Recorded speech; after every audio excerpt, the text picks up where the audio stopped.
Good morning, everybody. I'm waiting for it also. And so with that said, with this shallow room it looks like, as we're missing quite a few, we will push forward. That said, last night's quiz, the play by Aristophanes that gets covered the most, Lysistrata, that was 89%. What do the women do to stop the war? Sexual abstinence, 79%.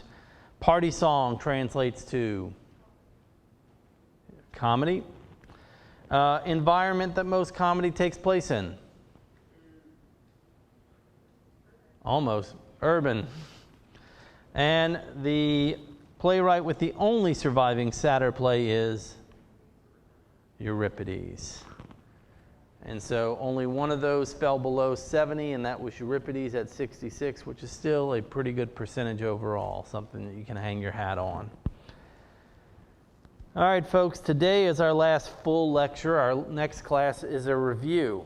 And if you've been looking at your calendar, you'll have noticed before every test we have one. So that means 7 days from now, we will be having our first test in here. And so please understand, I'm going to get through as much as I can today. Anything that's not, we'll continue it on the following class. After that, we'll just review everything that I can for the test, and then we'll go for it. And then we start the next section. Even though you'll just be doing reviews and doing the test, there will still be quizzes on those days before class. Anything I can do to try cramming more information in for the test. So please keep that in mind. That said, raise the arm with the band. Yeah, I love how they messed up the color for me today. I got to go get changed. All right, and so aside from that, you know where the mask goes. So please get it where it's going to need to be. We left off last time with the Greeks, which, I've conveniently left the map up for us on this one.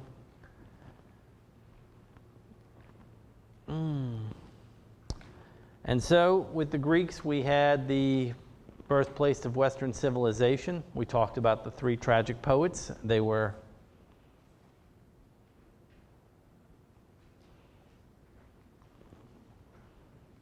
well, if we're going to be a while, I'll have a seat also. Three tragic poets.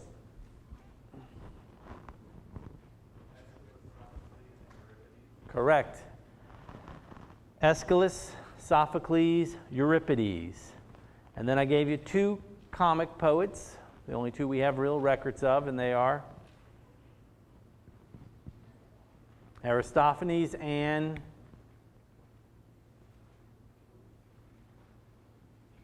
Menander.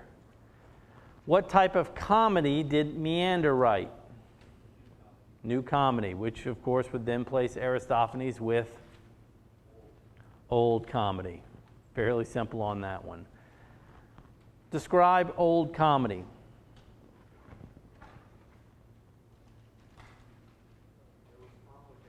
Complicated, sophisticated. You had to be semi-educated to get half the jokes. You had to be really educated to get all the jokes. It was not something that you could just sit there and breeze by. As opposed to new comedy, which was slapstick, person slipping on a banana peel, physical comedy. Remember in Meander's Dialogos, the play, it opens up with two people getting into a fight in a field and hitting each other with farming instruments. Well, that was considered to be a high comedy of that time. But when you look at Aristophanes' work, you're not going to have anybody throwing punches. He's going to be dropping a lot of humor that you actually have to know that, Athens is at war, who they're fighting on these different sides, what's happening to the economy at that time and place, who's in charge of these things. It doesn't do well today for the most part. Why? Because, 500-year-old jokes about the butcher down the street, well, we don't know the butcher down the street. And so that joke doesn't carry nearly as well. What type of theaters did they use for the Greeks? Amphitheater. Some of them could seat as many as 15,000. And the reason that they were so large is because Greek theater was tied to ritual. It was part of their religion. And who were they celebrating when they went to the theater? Dionysus, the god of theater. Also the god of wines, the god of religious ecstasy. He was basically the god of good times. And so he is the god of theater, and the symbol for theater, the symbol for drama, is the two masks, comedy and tragedy. Those two masks, when you see the emblem, you know it's a theater today because of the Greeks. And the reason is, in Greek drama, all actors wore masks. All actors wore masks. What is considered to be the great play of Sophocles?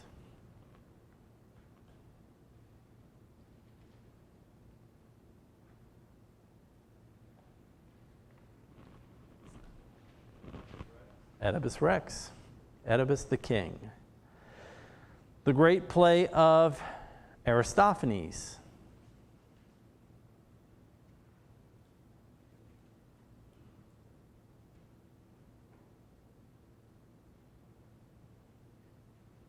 The Crash Course quiz really dwelled on it.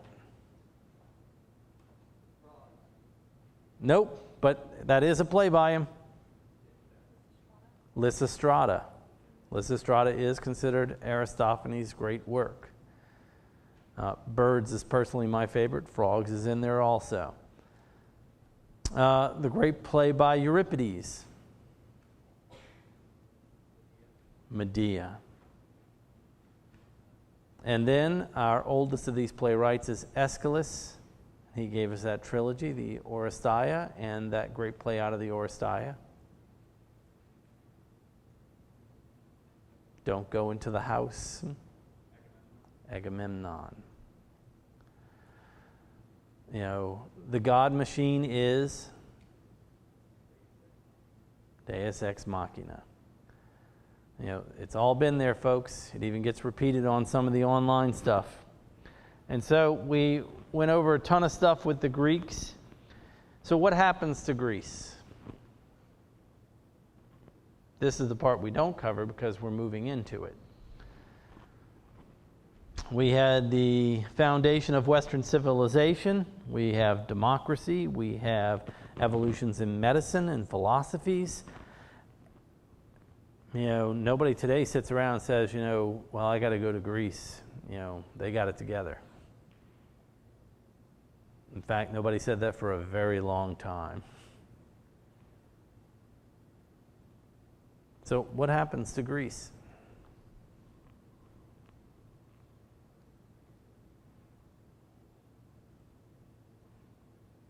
Well, there's foreshadowing of it in the plays of Aristophanes.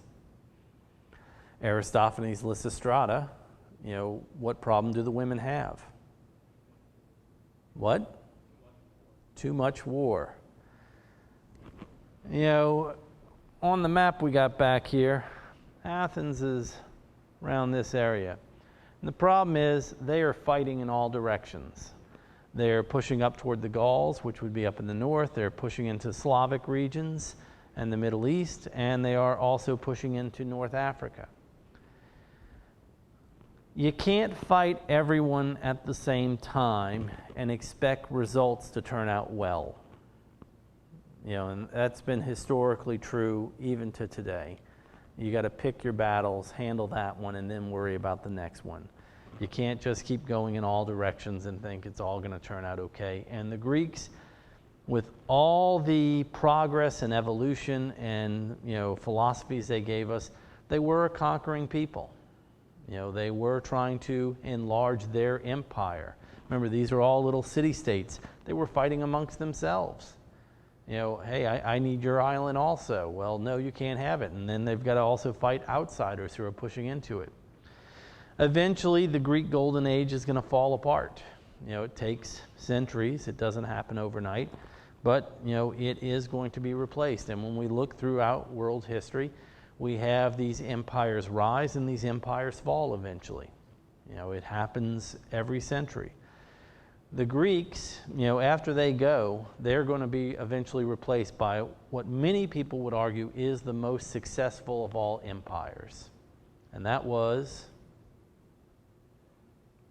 the Romans. The little condensed map here basically shows you what Rome would eventually control. And to give you an idea, this little area here was Greece. And so the Romans are going to do a significant jump in the size of territory they're going to control. Now, the great thing about the Romans, their great gift was they were assimilators. They were assimilators. What the hell do I mean when I say that?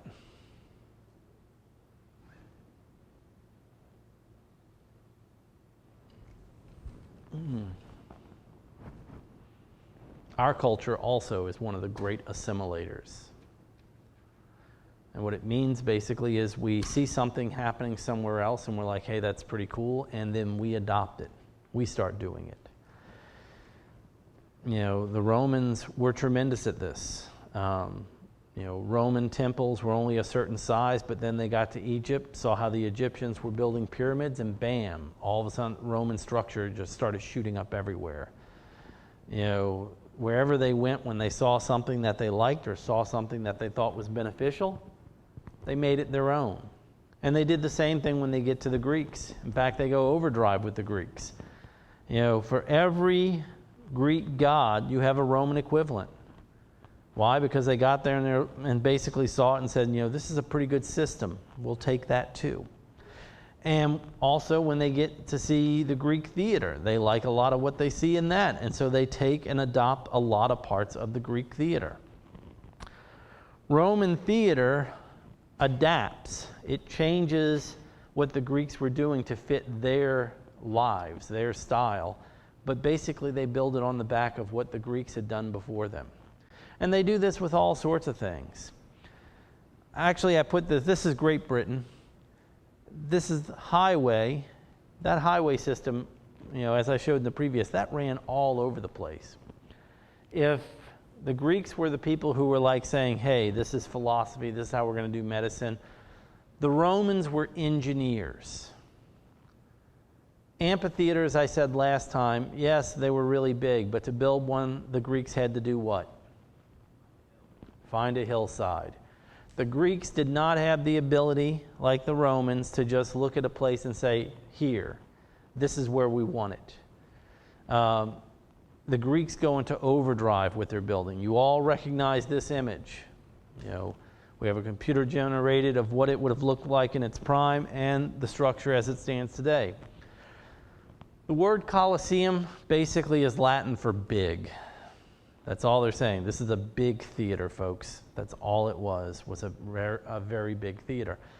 But the engineering, this is flat land. This is, individuals walking onto it and saying, this is where we're going to put a structure. We're going to make it with archways. We're going to have it have running water. We're going to have it so it has a rudimentary AC system because the running water can drag air throughout the building. It becomes a very big deal. This open shot from the inside, you can see how the bottom of it, it was also a space you could move in. Why? Because they had basically a Colosseum subfloor, a giant basement where they kept most of this stuff that would eventually go upstairs. This is one of my favorite discoveries we've made about it. Through sailing rigging, they figured out how to put the audience in shade. And so when people went to see things, guess what? The customer was always pampered. People showed up. They were made to feel welcome. It was like going to a sporting event. It was like going to a theater where, they're selling it was a circus, basically. Popcorn being sold, equivalents. Everything that was laid out for you. One of the big things and this is one of those things that people argue all the time about with the Colosseum, this right here is plumbing. So you should be able to figure out what this is fairly quickly. The Romans gave us our first real plumbing. They were the ones moving water in and out of areas. They came up with a lot of ideas of how to make it work. Well, the Colosseum was loaded with it. One of the reasons that the subfloor was so open. And so one of the great debates in history is, and it's written about in so many Roman articles that it's really hard to ignore, that they would flood the Colosseum to have sea battles. Now, one thing, though, that separates the Greeks from the Romans tremendously, and this is what I mean by, they take a look at what the Greeks were doing and they changed it into their own.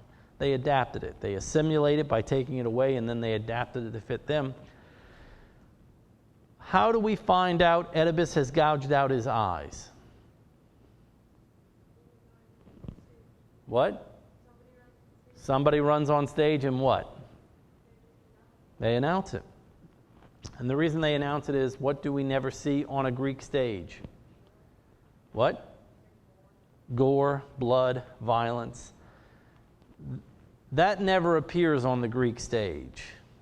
For all that all gets interpreted by the person running on saying, you're never going to believe what I saw.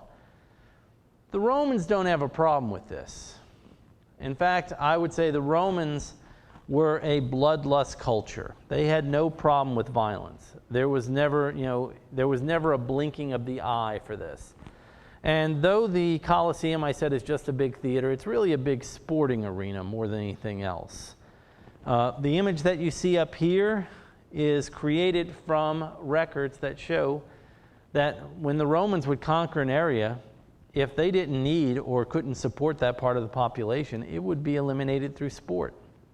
And so, you'd flood the Colosseum, put these guys on boats, and whoever survived, survive. That was the sporting event. I'm fairly certain you would all agree that, bingo wasn't the way to go there. This was the main entertainment. I know you all can look at the image and you know exactly what it is.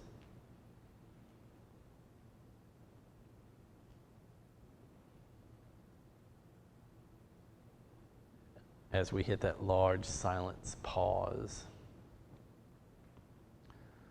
This individual is a gladiator. This was the high point of Roman entertainment. In fact, in one of the plays by Plautus, who we'll talk about in a moment, he actually has a section in the play where he's arguing with the audience to not leave the middle of the show because they hear the sound of music that's announcing that there's going to be a gladiator fight. Because when people would hear that sound throughout the streets, everybody dropped what they were doing and tried to get to the Colosseum to get a seat. This was a very big deal. And so, gladiator battle in the imagination that we have, person goes in there, two people fight to the death, fairly normal. Sometimes they send in small units of armies to go in there and reenact things where one side died, or the giant sea battles that were recreated. The opening of the Colosseum led to the death of between 17 and 19,000 animals. Because Rome had swept across so much of the world, they picked up all these exotic animals. What do you do with them? Well, they put them in there and they hunted them for sport to show people what these animals could do. And so you would end up with them releasing a bunch of bears, and then a bunch of guys would go in there and kill the bears. Because we all know it's very sportsman to corner a bear so he can't go anywhere. But this was the culture. This is what theater is going toward. And when theater gets to them, it's not going to have the same place the Greeks gave it. For the Romans, theater is entertainment. Blood sports are entertainment. There's no heavy ritual component to this. Nobody is going to be executed for talking during the show. For them, it is, I'm going to go have a good time. Let's go see this. And if we don't like it, we're just going to get up and leave. Whereas in the Greeks, if it wasn't a very good play, they sat to the end and then said it wasn't a good play. This isn't the Roman culture. Horace is the first major figure I need you to know from the Romans. Horace is often called the Roman Aristotle. He is often called the Roman Aristotle. It's only true in the fact that he wrote about the theater. Aristotle, I said this before, he never wrote rules. Aristotle never sits there and says, well, this has to be like this or this has to be like this. Aristotle is writing his observations, the scientific method. This play worked because it did this, and this one did not work because it did not do this. Horace, on the other hand, is more of a critic, a literary critic, and a philosopher. He's not just sitting there watching plays. He sits there, watches them, and basically says, well, what can be done to make them better? He's not writing what worked and what didn't. He actually begins preaching about, you should do this. You should do this. This is how it should work. And so his major work is the art of poetry. The art of poetry. So for Aristotle, you have the Poetics. For Horace, you have the art of poetry. And in the art of poetry, he's going to expand upon a lot of his ideas of theater, and the Romans are going to take him to heart. And later on, during the Renaissance, they're really going to grapple with his work. It's going to become a very big deal for, later on. And so in this art of poetry, he says stuff like, plays should be 5 acts. Why should they be 5 acts? Well, I have no clue why Horace decided 5 acts. That's how a play should work. But people started trying to design their plays in 5 acts. In fact, 5-act plays become very normal for many, many years. Everything Shakespeare wrote was a 5-act play. It's just, here's how we're going to do this. And Horace, like Aristotle, luckily, also frowned upon the deus ex machina. And here it actually says, it has to only be used if the plot gets knotted up so much you can't get out of it.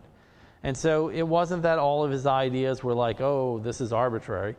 Some of it was him watching plays and going, no, you got to avoid this. This is garbage. But there's been nothing else that the man said that has had more of a profound impact than what he believed the purpose of theater was to do. This quote is very often misinterpreted. And the reason it has so many problems is the English translation of prophet and what we think about with the word prophet. And so when he says the aim of the poet, or the purpose of theater, depending on how you want to translate, is to profit and to please, what he's saying is the purpose of theater, or the poet, is to teach, to educate, or to make happy. Horace was one of your first moral crusaders. Not in any sense that we have of the word, but at his time period, when we look at what he was doing, it would look at us like a moral crusade. Horace believed that if people went to the theater and they saw bad things happen in the theater, and those bad things happened because of bad people, and nothing happened to those bad people, well, then people would go out of the theater and try to do the same things. Every argument you've heard that, well, this happened, look at the music he listens to. Look at the games she plays. What movies were they watching before they did this? All of those arguments are actually rooted from what Horace was saying at that time.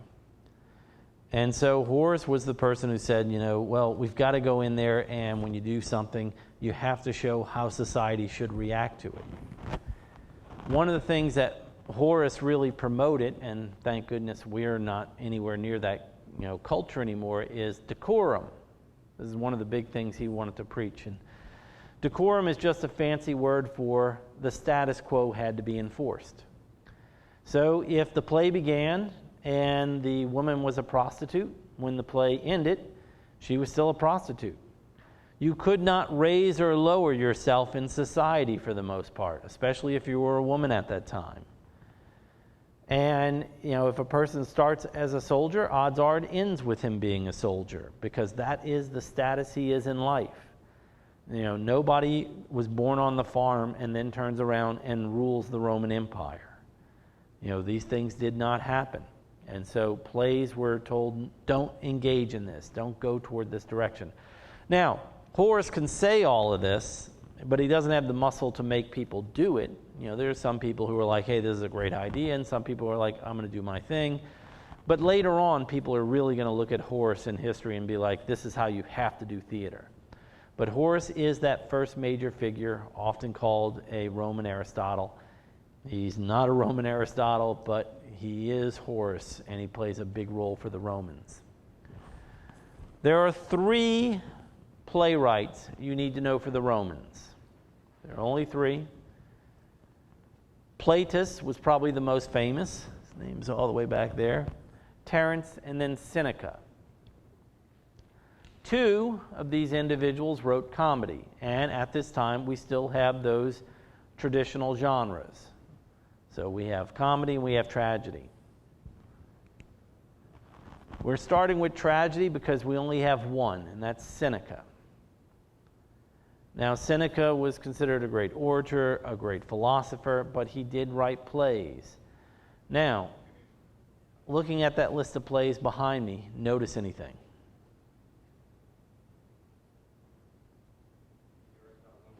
What? Yeah, Trojan Women is up there, but there's something that should seem familiar. Actually, all of them I could tie to the Greek plays. In our world today, we would say he plagiarized. We would be yelling and screaming. It would be on the news somewhere. Somebody would be, standing over him talking about how he's a horrible individual. Plagiarism is only been condemned for about the last 150 years. And before that, it was actually considered a learned thing to do. Who wrote, our Declaration of Independence? Common history question, folks, U.S. history. Thomas Jefferson. All right, so Thomas Jefferson wrote it because they said he had the best handwriting. Well, if you take a look at it and you look at the Constitution for the state of Virginia where he's from, oh my God, he plagiarized so much. But nobody looks at it and says, Thomas Jefferson, that plagiarizer. Because at the time he was doing it, it was considered normal. People would look at, oh, that's what we want, and they would write it and they would change the parts to it that would adapt to them. Seneca is basically taking a look, finding these Roman plays, and he is writing them, but he's writing them to the Roman audience. He's writing them to the Roman mores, their sense of who their culture is. And so when you take a look at these plays, in here we have Oedipus. Oedipus just finds out all the bad things have happened. His mom's killed herself. Oedipus runs off. The servant would usually run in after Oedipus leaves the stage. Oh my God, you're not going to believe this. That didn't have to happen. Oedipus would usually just turn around and cover his face with blood and turn back around and start announcing, oh, I've gouged my eyes out. And the audience would see blood dripping everywhere. Basically he just took what was here, and it happens even today in Hollywood. Some film overseas makes a lot of money, and so, okay, now we have to remake it for an American audience. And so, you have tons of films that come into this country every year that we're making that were hits somewhere else that we're adopting and adapting into us. It's just the way Seneca was working at the time. It doesn't mean Seneca was a bad playwright. It just means for his time period, this is what was being created. Also, please understand, in his Oedipus, in the Greek, Oedipus is like, why is everything dying? I've got to know. And they're like, oh, we have to go get a seer. In the Roman version, it's like, oh, why is everything dying? We got to go get a seer. And the seer says, well, we have to make a sacrifice in order for me to see what's going on. And they actually have written in there where they'll sacrifice a cow for the stage. A lot of people believed he wrote closet dramas, and you'll run into that term very shortly on Crash Course. But when you read his stuff, there's some pretty heinous things for the scene directions to go through. The most famous was Plautus. Now, I'm not going to go into a lot with Plautus because I think Crash Course is going to do a very good job when it gets to his play, The Menaechmi. But he was a comic writer, and he easily is the most prolific. We have a lot of plays by him that are still here. He was their standard for the most part. But the more interesting case to me is Terence. Terence is the individual, I think, that, warrants more, what was this person doing? What was he creating? One thing that really gives us a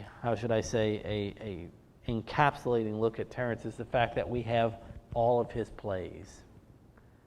Everything he wrote, we actually have a record of.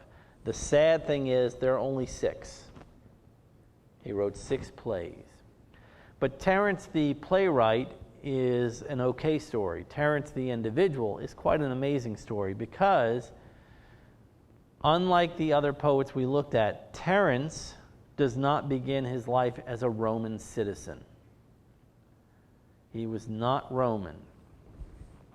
This was a very big deal because if you were a Roman citizen, you were protected by Rome. That was huge. If, some bandits came and they burned down a village, okay, bad thing. They burned down the village and one person turned out to be a Roman citizen in the village who also perished. Rome would raise an entire empire and go crush it. To strike or harm a Roman citizen was a capital offense. And so if you were considered to be Roman, you had a lot of rights that anyone else would just cry for. Now, you could become a Roman citizen through military service. You could become a Roman citizen through good works. There were a lot of ways to become a Roman citizen. What we know about Terence is this. Terence comes from Asia Minor or North Africa. We're not sure where because, as you can imagine, people who weren't Roman citizens, it's not the greatest records. He is going to end up, though, in Rome. And while being in Rome, his writings are going to become recognized, and he is going to rise in status, which is something incredibly rare to occur. And he is eventually going to become a Roman citizen. Now, was he from Africa? Was he from the Middle East? What we call the Middle East. Was he Egyptian? Was he Algerian? We don't know that. What we do know is that he was taken to Rome, and in Rome he began rising through his talents. And at a certain point, he gained, citizenship. He was a free man. If you weren't a Roman citizen, you may have not always been a slave, but you weren't going to have nearly as much mobility or abilities. And so Terence is that individual who actually gets things done. Now, Terence only lives to about 25. And so that's one of the reasons that it gets cut off really fast as far as, what else could this guy have done? But to have all of his plays, and for his plays, by the way, are some of the most plagiarized throughout the Renaissance. People are constantly looking at Terence's work and going, I'm going to do this too. They plagiarize Seneca, they plagiarize Plautus also, but Terence, his stuff gets plagiarized in spades, even in the medieval period, when people weren't even creating plays for the most part. His stuff was being plagiarized. Now, we talked about this last time dealing with the Greeks. This is going to really set up a lot for the next step. For the Greeks, if you performed in a drama, you always wore a mask. Well, for the Romans, if you performed in a drama, you always wore a mask. But not all performers were performing in dramas, i.e. doing plays in a theater. Your mimes that existed during the Greek period, they are also going to exist for the Romans. And these are, once again, the jugglers, the acrobats, the rope walkers, the stand-up comics. All that gets encapsulated under the term mime. And so they are your variety performers. And they are going to have a huge impact as far as, performance can go anywhere. Wherever this person goes, they don't need a theater. You can find Roman performers in North Africa. You can find them pushing out toward the Middle East. It was, that style that just kept going and actually is going to outlast the empire when everything else starts to fall apart. So, what happens to the Romans? I ask this because, for the most part, I know you have to have taken some Western Civ at some point.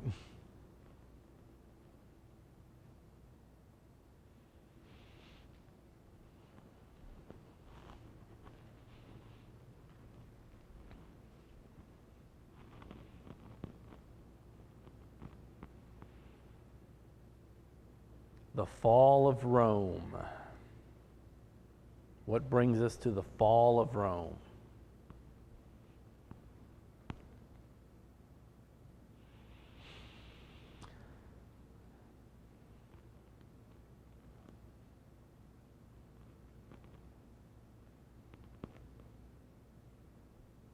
There's not just one reason, so it's not as if I can say this and this did all this.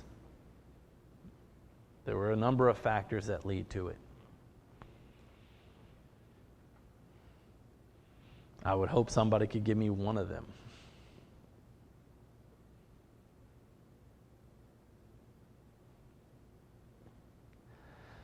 Well, the same thing as the Greeks occurs. They weren't invited into North Africa. Nobody said, hey, come on over, we'd love to have you in Turkey over in the Middle East. When I show you the map in the beginning of the Roman highway system, it doesn't go around the world, but the Romans were going to try to. That quote that all roads lead to Rome was actually true at one point, since they were the highway system building it. Well, they're going to overextend. They make it as far as Alexandria, where they really do well in Africa. They do make it to Constantinople, which is Istanbul today. They expand more than anyone else for their time period successfully. But they overexpand. Once again, you can't fight everybody in every direction. So that's one thing that's going to cause a problem. The other thing is, ironically, they actually got hit with a major plague, the plague of Justinia. And that's going to greatly weaken those militaries that are marching all over the world. And so when you're fighting everybody and at the same time you're also losing a large part of your population, you're going to have issues. But the last ingredient was the fact that there was an internal battle that had been going on for years. And that battle was between the Romans and a rising monotheistic faith. It was the Romans and their battle against a monotheistic faith. Christianity. The rise of Christianity is also going to be a great hindrance, and eventually it's going to supplant the Roman Empire. The Romans were not fans of the Christians. They're polytheistic, many gods, does not fit into this one God model that Christianity was promoting. And so, most of you know, things aren't going to be very good between the Romans and the Christians. The Colosseum, as I said, was a place for blood sports. And Christians provided an internal enemy to put in there, just as they would for an external enemy that they captured in some foreign land. And this is going to go on for quite a while. Now, putting that as a base, what I need you to realize, remember the Colosseum was a place for entertainment. Colosseum was a place that people went to enjoy themselves. So, if this is where people go for entertainment and to enjoy themselves, when the Roman Empire falls and Christianity rises, what is the Christian outlook on entertainment?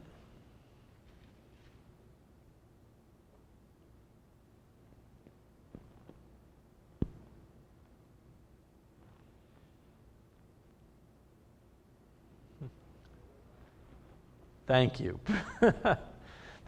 The simple answer is always, always appreciated. And so thank you on that one. When Christianity comes into power, they've got a score to settle. We all got scores to settle. But they have a score that they're going to settle over a very long period of time. And so we find ourselves with the Roman Empire collapsing, and we enter this common error. And this is the Middle Ages. So we go from the Romans to the Middle Ages. The first 500 years of the Middle Ages at one time in academia was called the Dark Ages. The reason it carried such a name, and they've tried to move away from it, is that all the advancements the Romans had given us. Hey, this is plumbing. Hey, this is how, you can do an archway for architecture. This is, how to make a seafaring vessel that can cross the Mediterranean so quickly. All these advancements that the Romans had given us, we hit the Dark Ages, we lose it all. We throw it out. We basically ban it, destroy it, get rid of the records of it. One of the reasons that we have so few plays from the Greeks or the Romans is that when the church came into power, it destroyed a lot of them. Like I said, it had a grudge. It had a legitimate grudge. And so that first 500 years, the Dark Ages, drama, a theater where we'd be sitting in a house like this, is banned. For the first 500 years of the Middle Ages, it is illegal to do shows. One of the only reasons that we know that there were still performers and there were still people active trying to do this sort of stuff are arrest records. The church kept very good control over who was going in and out of prisons and jails, and performers were always on the run. They were outlaws. Now, because we do not have, theaters like this for people to attend, for the most part, those performers that are going to continue come from that mime tradition. And it's at this time we end up having all these different terms: bards, minstrel, troubadour, all these different terms that basically mean this person's an entertainer. This is all going to start erupting during this period. And so, what was the big deal for people in the Middle Ages? What did people want?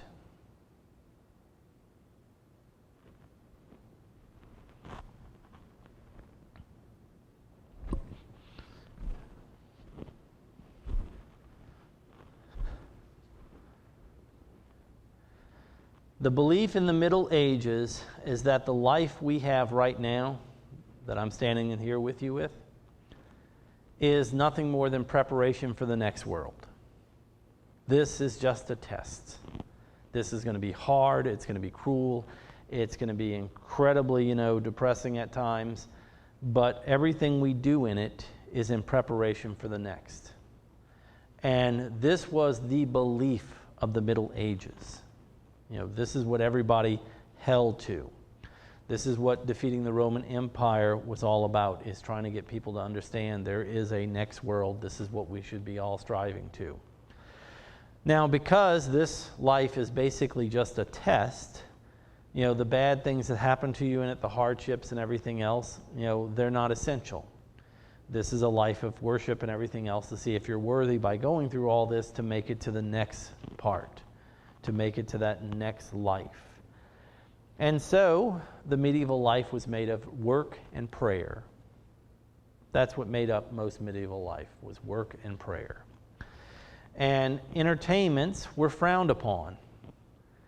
Now, the church got so tired of chasing performers, at one point they actually said, giving money to a performer was tantamount to stealing it from the poor.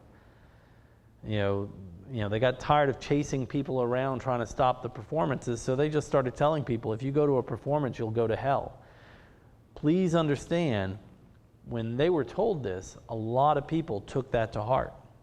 And so this is the reason you also have these images from the past of performers' wagons being pushed out of towns by people because they didn't want those individuals there. These were, evil people. And, people who came from outside of what became known as the Holy Roman Empire, which it's kind of strange. You take a look at that road map of Rome, and it covers most of the known world at that time. When we look at the Holy Roman Empire, it has been so condensed, so much of it fell. But people who came from the outside of this, who were like, yeah, this is a juggler, he's a really good, performer, they drag him in and they didn't want him. Get him out of here. He's going to send us all to hell if he keeps trying to do these things. And so, daily joy, stuff like that, these were people who always believed they were living in sin. Everything that was occurring in life was because of original sin, and we were going to make atone for it and hopefully move on from it. The largest event to occur during the Middle Ages, and this does play a factor especially for the Renaissance,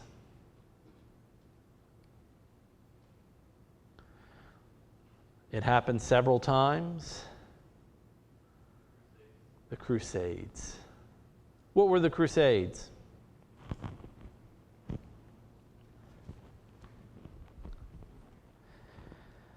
Crusades were several wars fought over centuries where Christianity basically declared that infidels, Islam, had taken the Holy Land. And the Holy Land belonged to Christians, and so we're going to go take it back. And so at a time where most people never saw more than 5 miles away from where they were born, Europe mobilized, and thousands upon thousands of individuals went to die in the Middle East. You can see how successful it was by what goes on today. The Crusades were a horrible idea, but they did introduce a lot of Europe to things that were outside of the empire. Spices started coming in that nobody had ever seen before. Words for the language started coming in that we still use today. It was a good cultural thing. Unfortunately, it came at an extremely high price of life. In fact, one of the popes had a vision once that children could overthrow the infidels. And so he called forth a children's crusade. And so they sent a whole bunch of kids to try taking back the Middle East. Didn't work. Didn't work at all. And so this is your bards, your minstrels, your troubadours, these variety performers who are going to keep things going for those first 500 years. And there's going to be a slow transition. And that transition is when the Roman Empire was operating at its height, though by today's standards it would be incredibly poor, but by those days' standards, it was a fairly literate civilization. People learned to write and read in Latin. That was the language of the empire. When the medieval period begins, all that education basically is put away. Tons of books, plays, texts, everything is burned and destroyed. Like I said, it's grudge time. So now we find ourselves with an illiterate group of individuals who are told to work and pray every day. Now, what was the language of the church?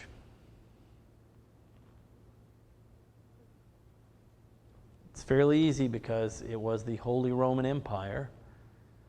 It was Latin, same language that Platus was writing in Terence, the language of the empire. In fact, even today, the Holy Mother Church, the Catholic Church, continues to use Latin as their official language within the Vatican for communications. It's considered a dead language by linguists today because it's only used in this small group. But Latin was their language. Well, very few people spoke Latin in the medieval period as it moves forward. And so the only time you started hearing it is when you went to a service. And by the way, services at the time were like 6 to 8 hours. That day of rest was going to be all day. It wasn't just, I'm going to go a little bit in the morning. And there are still some faiths like Orthodox that do this. This is just, this is what the faith requires. We're going to go for it. Medieval period, everybody did it. Everybody was in there together.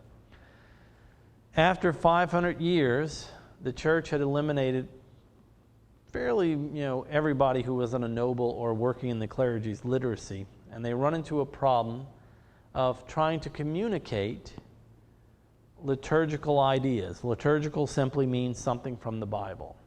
How do we get this across to people? They can't read it. If we're going to sit here and talk to them in Latin, they're going to have blank stares on their face. How are we going to change this? Well, is during this period in the Middle Ages, after the Dark Ages area of it, that churches become the main theaters in the world. The Holy Mother Church actually starts to put on plays. They start to put on theater inside the churches. This sort of theater is called liturgical drama. It's drama from the Bible, liturgy. Now, I've got these images of 3 churches built during the medieval period because there's something that each of them have in common. What do we see?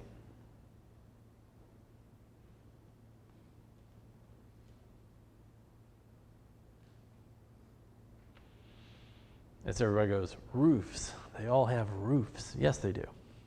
And walls. And there's a floor under it you can't see.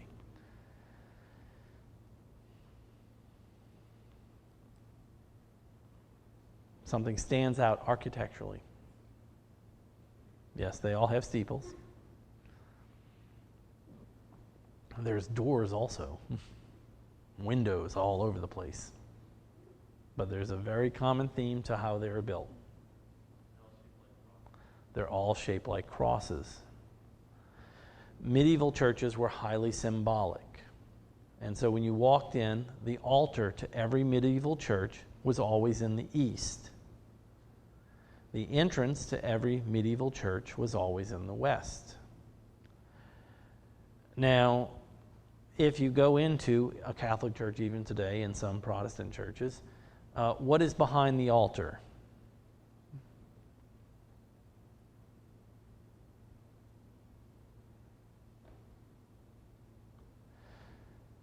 It lets light in. Stained glass windows. The reason for this is what happens in the east. Sun rises in the east. Sun comes up, heads through that stained glass window, and all of a sudden the entire church is full of color. And everybody saw it and was like, this is amazing. This is the most incredible thing we've ever seen. And then as the sun would slowly move all along the east to the south, all along the south, and then the south to the west are windows. And as the sun moved, every one of those areas got lit up. You see, in the original medieval church, there are no pews. There are no seats. You stood throughout the entire event. And so what would happen is, I know some of you are like, nope, not doing it. These little alcoves, the archways, for the medieval period, they were calling them mansion and plateaus. But you would go in, they would take you to the east, the sun would begin to rise, and they would perform one of the stories of the Bible. And then, as the day would move along, the audience would move from one to another. And so each one would have a little show set up. You'd move in front, they would do it, then you'd go to the next one, they would do their show, and then you'd move to the next one. And this became the common place for medieval theater. And so in one of them, you show up and there's Noah building a boat. And then a few archways later, you've got Moses coming down a mountain. You move a few later and there's Christ going into the desert. This is how religion is going to be communicated and taught. And as a result, as strange as it may sound, for the Greeks, it was highly important. If you disturbed that there was a problem. For the Romans, it was entertainment, not very important. At the beginning of Christianity, it was bad. But then after 500 years, it goes back to being just as important to Christianity as it was to the Greeks. This is how we're going to communicate things. Now, they do run into a lot of problems when they start converting over to doing theater. One, you have no professional actors. You've banned professional actors. Professional actors are hunted down. They're put in jail. It does not happen. As a result, the performers were laymen. What's a layman? It is a religious term. A layman is a member of a church who is not part of the hierarchy. It's not a priest, cleric, bishop, deacon. No, it's a person who was, sitting there, and, at that time, standing there. And after, it was all over with, a member of the clergy went up to him and said, "You're going to be Judas next week. Show up at these times for rehearsal." Those were your performers. It was members of the church who were basically told, "Hey, we need you in here." Now, it was traditionally put together by a member of the clergy, a guy called a pageant master running around trying to get it to work. But it was laymen who held this thing together for a long time. Now, I did say, begins in the east, moves over to the south, ends in the west. The one side that doesn't have any sunlight coming through it being the north.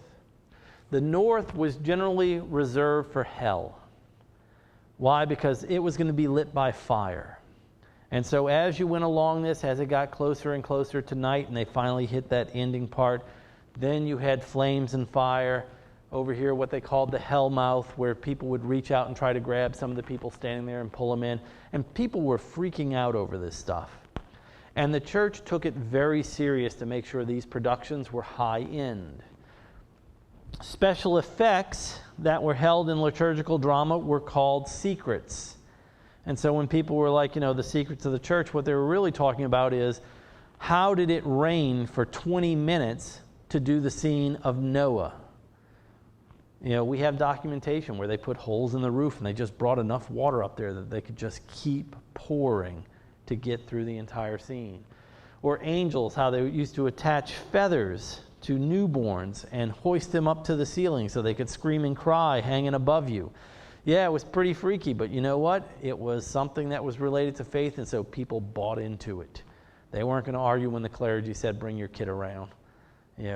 These were people who, when they were told, you risk going to hell, it was a serious threat, and they took it serious. And so we are going to start running into, eventually, having plays written, not just taking a story and saying, hey, how are we going to do this? Religious plays, liturgical drama, start to become mystery plays. That's our actual term for it, mystery plays. They weren't very long. Some of them could be 15 minutes. Some of them could be as long as 40. But they were designed to do one after another, just as the audience moved from one alcove to another. These were designed that when you would go and see them, you would see a play, and then the actors would take everything down, leave, and another play would set up and do the next scene, and another story from the Bible. And so you could sit there and watch one play set up after another, one after another, telling different stories of the Bible. The oldest record we have that's pretty complete is the Wakefield Cycle. The Wakefield Cycle. I think we have like 36 of their plays. Now, there were 7 deadly sins. One of the deadly sins was pride. As a result, most medieval manuscripts do not have an author attributed to them. Because if I put my name to it, I'm being prideful about it. Being prideful is a sin against God. And so, the Wakefield Cycle, we know it was written by the Wakefield master. We don't know who that is. Was it one individual? Was it several individuals who worked on this? And this is going to haunt a lot of medieval writings. Most medieval writings, we don't have names to them for the pieces that are going to appear. But the Wakefield Cycle, in fact, they still do it in Wakefield, England today. It is still one of those big deals. Now, we started with laymen. We're going to continue using laymen. But one of the reasons that we start using the word mystery is over time, we're going to start moving those dramas out of the church. At a certain point, the church looks around and goes, we're not running a theater. This is a house of worship. Theater has to go somewhere else. It has to stay religious, but it has to go somewhere else. And so the people who start putting it on are tradesmen. And these tradesmen were all parts of different unions. At the time, they called them guilds. And so those guilds were basically told, okay, Butcher's Guild, you're going to do the lashings of Christ. Carpenter's Guild, you're going to do the crucifixion. And each guild basically took up a role of putting on a show. Trades in the medieval period were often called mysteries. And the reason is you protected your trade. You didn't just give it out. If you were an operative mason cutting stone, you didn't just say, come over here, I'll show you how to make this stone into a block and fall system eventually. No, it didn't happen. You actually had to become an apprentice. And for 7 years, you're working on this, trying to learn how to do it. Then you become, a journeyman. We still have journeyman electricians. And then finally you become a master electrician. Well, you become a master mason. You become a master carpenter. Well, those were mysteries. And so the mystery plays were being put on by these various guilds. And they became mystery plays. However, there's going to be a huge issue with liturgical drama concerning mystery plays, and a lot of them get banned during the medieval period. How many Gospels are there? Yeah, I was about to say, in the medieval period, I guess we would all be doomed. But how many Gospels? 4. There are 4 that we recognize. There are 4 that we picked out of all of them that were created and said, okay, these go in. We have what are called the Gnostic Gospels. Gospels that weren't accepted at the time, but they were created at the same time. A lot of them tell incredibly similar stories, just with small parts missing or changed, but they were all valid, for the time they were created. If I said the story of Job, everybody says, Job went through all these horrible things, and in the end, he never lost his faith, and God rewarded him. In a lot of the Gnostic Gospels, Job goes through these horrible things, and at the end, he asks God, "Why have you done this to me?" And God simply replies, "I am God." And he doesn't get anything out of it. He's just expected to keep his faith. Well, that one does not seem as pleasing as the other, so it does not get added to the final cut of 4. That's just how things go when you're editing. And as you write more papers, you'll do more editing like that. Well, one of the problems that starts to hit mystery plays is that, okay, we're telling this story, but, the order, and by order, Dominican, Franciscan, different orders of Catholicism, well, they don't agree with that interpretation. So that's bad. To give you an idea of how bad these things would get, Franciscans actually almost went to war with the whole church over an argument of whether or not Christ owned his own clothes. Because if he had a vow of poverty, he could not have anything, and therefore the church shouldn't have anything. These are very big theological arguments that existed. Today we look at them and go, well, that was foolish. But at the time they carried serious weight. And so when you would put on a liturgical drama and somebody was sitting there and like, no, that isn't the way the story's supposed to be told, it started causing problems. And so there's a move away from liturgical drama, and we start moving into what we call morality plays. Morality plays. And morality plays are going to take up a huge section of the latter part of the Middle Ages. Morality plays basically have a similar theme that runs through all of them, and that theme is simply, we're all going to die. And this, as we have been told from the very early part of the Middle Ages, this has been our testing ground to get to that next step. Are we ready for it? And so the most famous of all these morality plays in English is Everyman. And so Everyman, and once again, symbology plays a huge part in this. Everyman is told one day he is about to die, and he has to get his affairs in order. And so Everyman kind of freaks out. And Everyman, of course, as the name implies, is us basically. How do we handle this sort of news? What are we going to do? And Everyman freaks out and, confides in anyone who will listen. He's scared. He doesn't want to go. He doesn't want to go alone. And so he starts to go to all his friends, acquaintances, all the things that have meant something to him in life to see who will go with him. And he goes to, and like I said, it's highly symbolic because he goes to characters that are named Love. And Love's like, yeah, it's been really great. It's been wonderful. I'll miss you. And he's like, I want someone to go with me. And Love's like, well, I'm busy that day. And this keeps running into him. Riches. These are all the things that we've done through our lives. We've been with each other. We've done really well with each other. And in the end, Riches is like, I'm sorry, man, but I got, things to worry about also. And even Wisdom. And Wisdom tells him, I'll be with you all the way to the bitter end, but I won't go with you. I'll stay with you as long as, you're you. But the moment it's time to go, I can't be with you. The only character he can find that will go with him is the character named Good Deeds.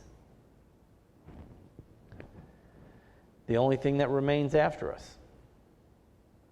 And so at the end of the show, Everyman goes to the other side with good deeds. The only thing that will matter once he's gone. And so these sorts of plays, morality plays, they become huge. I mean, because they're not telling a story from the Bible. Nobody can get up there and say, well, this isn't the way this is supposed to go. They're basically just talking about the human soul, the journey of a human life and, what it's going to take to get to that next step. And so morality plays become a huge rage for quite a while.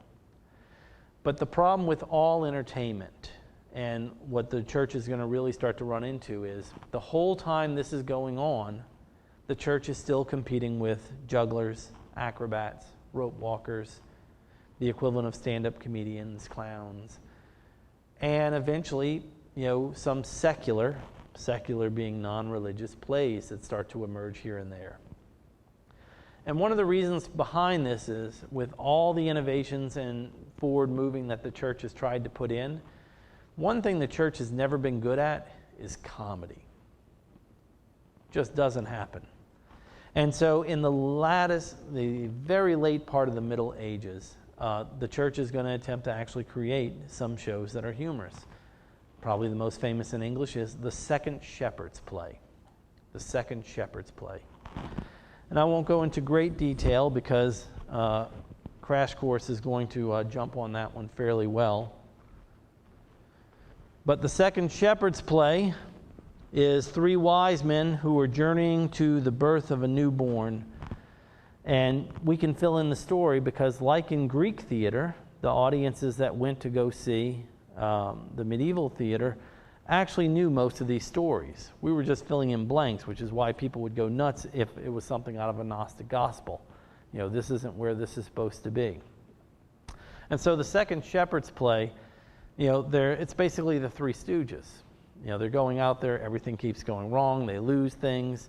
We've got to go find this. A sheep they're taking up there disappears. They claim this guy stole it. They go into his house. They wreck his house looking for the sheep. The thing is, this was by 1375. This is very late in the medieval period. They're not going to be able to get that audience back that they've been losing. And so secular drama does eventually fall off. And we just start to have drama again in the next period.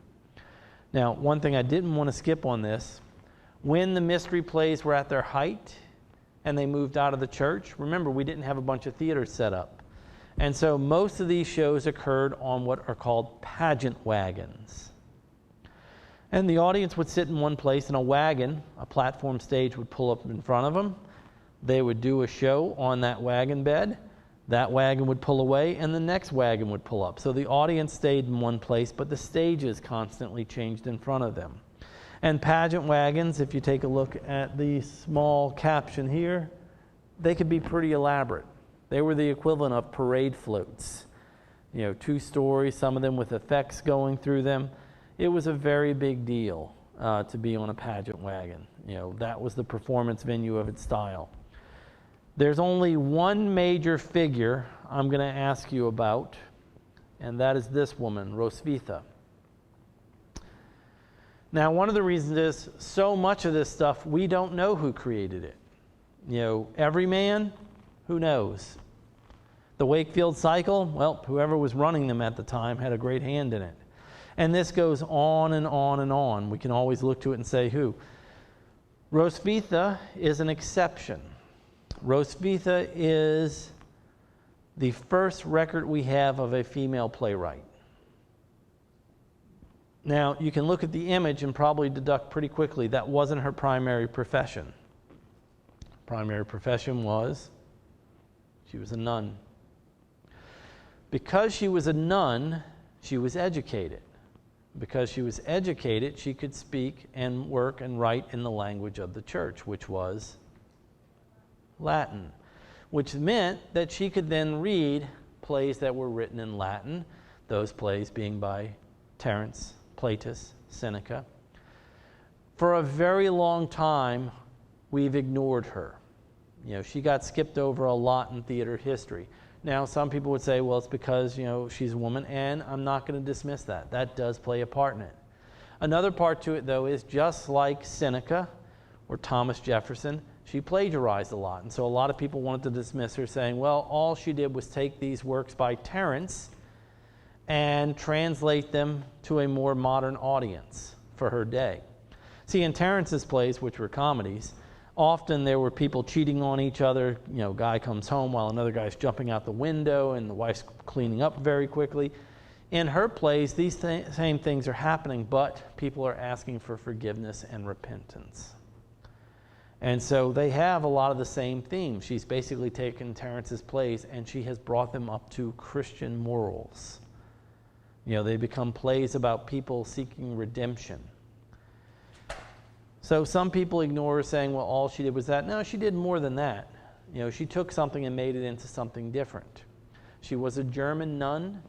Her plays, were they ever performed? We don't know. Some people say, well, you know, probably small performances at, you know, some nunnery. But we don't know if they actually ever got performed. But we do know that she wrote them and she signed them. And so that's the reason we were able to trace it back to her. And so she is the only major figure that we have for this period, because she's the only major figure who left us a signature we can work with for the most part. All right, folks, when I call your name, you can make a break for the door.